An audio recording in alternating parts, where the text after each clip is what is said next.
Breaking confirmation, February 16th, 2026.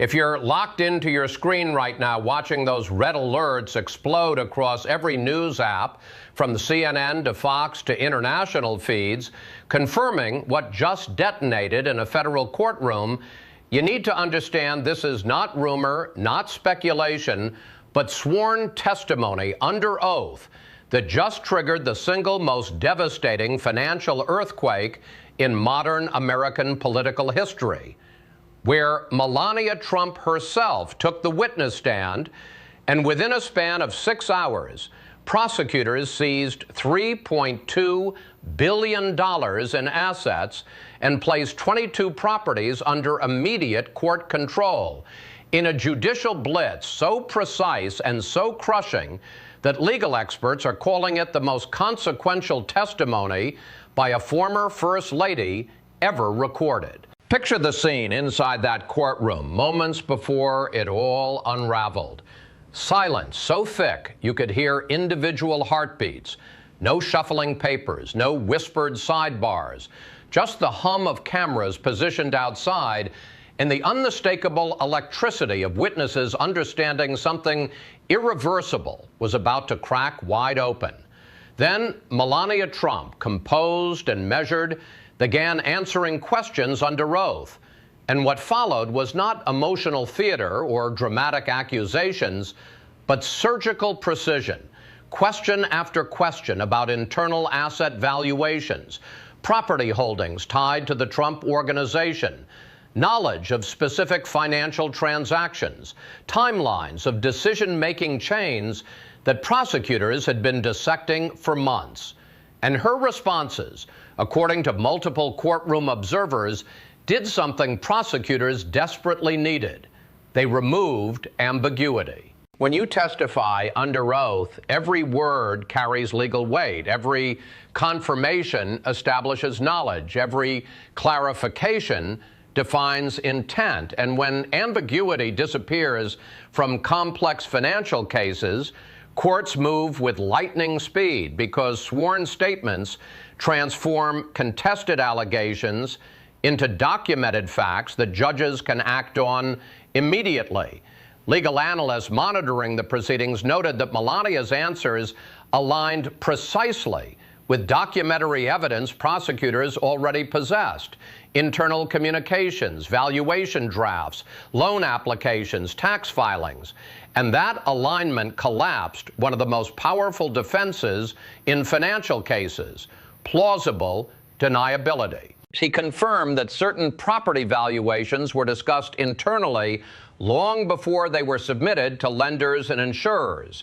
She acknowledged awareness of internal briefings on asset representations, and crucially, she distanced herself from operational decision-making by stating those matters were handled by other executives within the organization, which in legal terms redirected prosecutorial focus like a spotlight swinging toward new targets.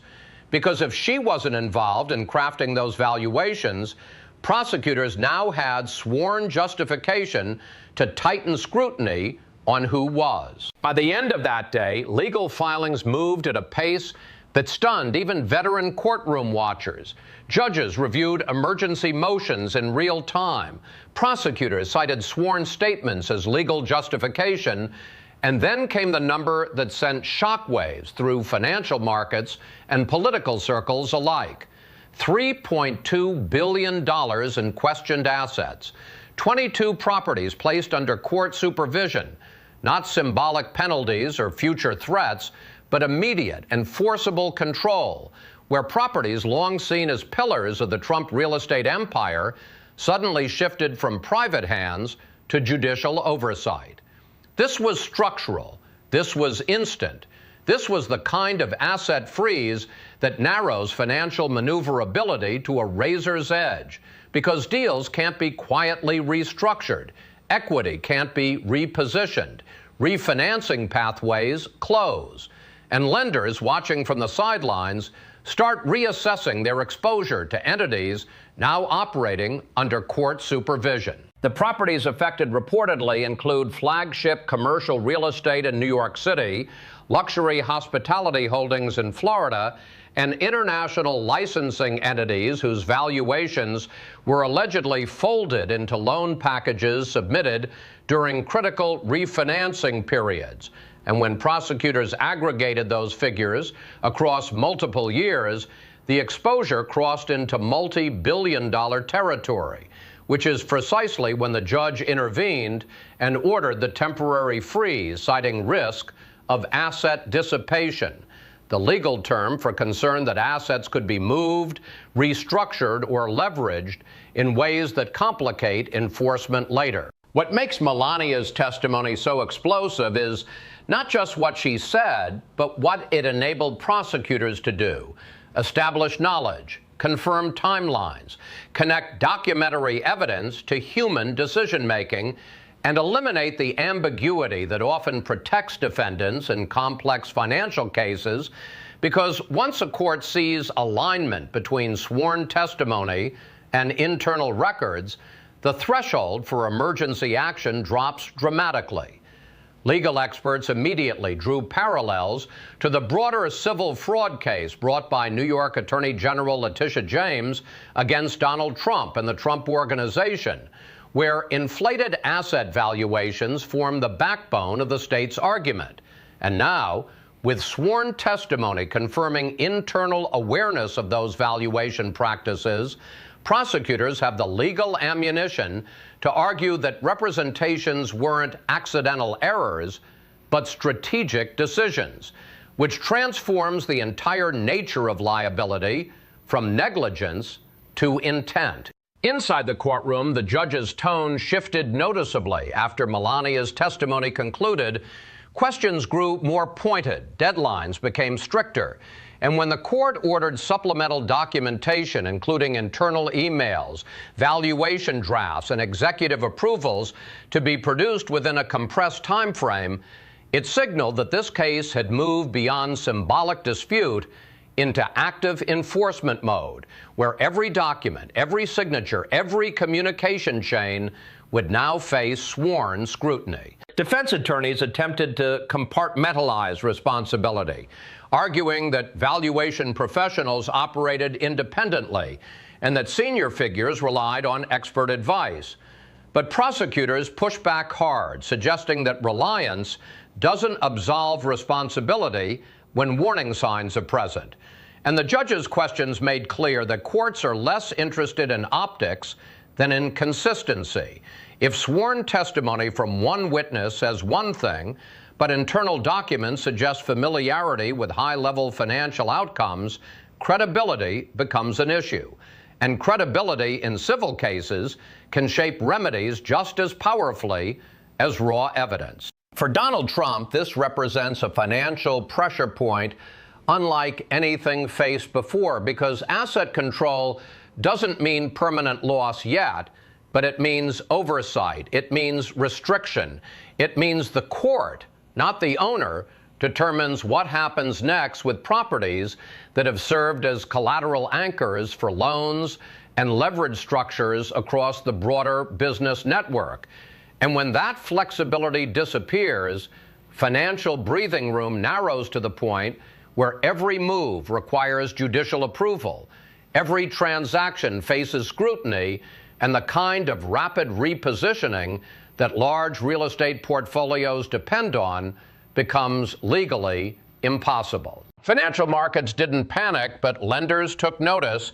Analysts quietly debated whether institutions might reassess exposure if the freeze expands, and commentators noted that reputational risk alone can influence banking relationships even before a final ruling, because operating under court supervision introduces variables that make risk assessments more complicated for partners and investors who prefer stability over headline volatility. What's also critical is the distancing language Melania used, stating she had limited involvement in valuation decisions and that those matters were handled by others within the organization. Because while that may shield her personally from direct liability, it simultaneously creates a documented trail pointing prosecutors toward other executives. And if those individuals are subsequently called to testify under oath, they will face the same surgical questioning that just dismantled one layer of ambiguity, potentially triggering a cascade of additional sworn statements that further narrow the margin for defensive maneuvering. The judge's final statement of the session lingered in the air like a warning shot. This court is concerned with facts, not optics. And with deadlines now set and additional records compelled, the case has evolved from a financial dispute into a transparency test, where internal decision makers must now explain under oath who authorized what, when, and whether coordination existed across the organization regarding how properties were represented to different audiences, higher valuations in loan applications, lower figures in tax filings, a pattern prosecutors argue wasn't accidental but strategic. Legal scholars outline several possible paths forward: expanded discovery that could pull in additional witnesses, targeted sanctions if compliance falters, or narrowly tailored asset restrictions designed to preserve the court's authority while proceedings continue. And importantly, none of these require a final judgment, because courts have broad discretion to act when they believe compliance or transparency is at risk, which means the financial pressure can intensify long before a verdict arrives. For viewers following every development, the message is now unmistakable. Sworn testimony carries consequences that ripple outward in ways that can't be controlled once words are spoken under oath. And the courtroom has reclaimed control of the narrative. Not the headlines, not the rallies, not the speculation. Just evidence, just procedure, just the law.